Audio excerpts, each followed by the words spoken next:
আসসালামু আলাইকুম। আজকে আমরা চলে আসছি তিনতলা বিশিষ্ট একটি বিল্ডিংয়ের ফার্স্ট ফ্লোরে পাইপ ফেলাবো, সেটি আজকে আমরা দেখাবো। এই যে আমরা রড বাঁকা করতেছি, দেখছেন না? আসলে রড বাঁকা করার সিস্টেম দেখেন, উপরের রডটা কিন্তু আমার বাঁকা করতেছে, নিচের রডটা কিন্তু ডাউন দেওয়া লাগবে সবসময়। এটি কিন্তু মাথায় রাখা লাগবে সবসময়। পাইপ ফেলতে গেলে উপরের রড বাঁকা হবে, নিচের রড ডাউন হবে। আসলে বাংলাদেশে কিন্তু রড বাঁকা করা লাগে, বিদেশে কিন্তু এটা করা লাগে না। কারণ কি জানেন, বিদেশে হচ্ছে ডাবল জালির কাজ, কিন্তু বাংলাদেশে কিন্তু সিঙ্গেল জালির কাজ, যার কারণে কিন্তু আমাদের রডটা বাঁকা করা লাগে। আরেকটি বিষয় হচ্ছে এই যে ইলেকট্রিক্যাল ছাদে যে ইলেকট্রিক্যাল পাইপ ফিটিং, এটি কিন্তু অত্যন্ত গুরুত্বপূর্ণ বিষয়। কারণ আপনার ইলেকট্রিক্যাল পাইপের ফিটিংয়ের উপর নির্ভর করে মূলত আপনার বিল্ডিংয়ে কী পরিমাণ তার লাগবে, আপনার কী পরিমাণ খরচ হবে। যদি পাইপ ফেলায় কোনো রকম ভুল হয়, ত্রুটি হয়, তাহলে কিন্তু আপনার তার খরচটা বেশি হবে। যদি পাইপিংটা সুন্দরভাবে হয়, তাহলে কিন্তু তার খরচটা অনেকটাই আপনার কম হবে।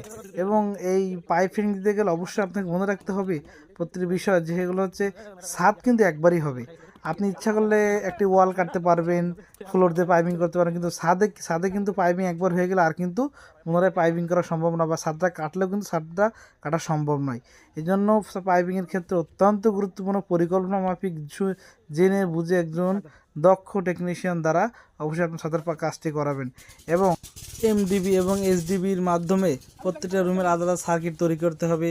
আইপিএসের পাইপ ফেলাতে হবে, এসির পাইপ ফেলাইতে হবে, এবং ডাটা কেবলের পাইপ ফেলাইতে হবে। প্রত্যেকটা পাইপ কিন্তু সুন্দরভাবে পরিকল্পনা মাফিক ফালায় দিতে হবে, তাহলে আপনি ভবিষ্যতে ক্ষতির সম্মুখীন হবেন না।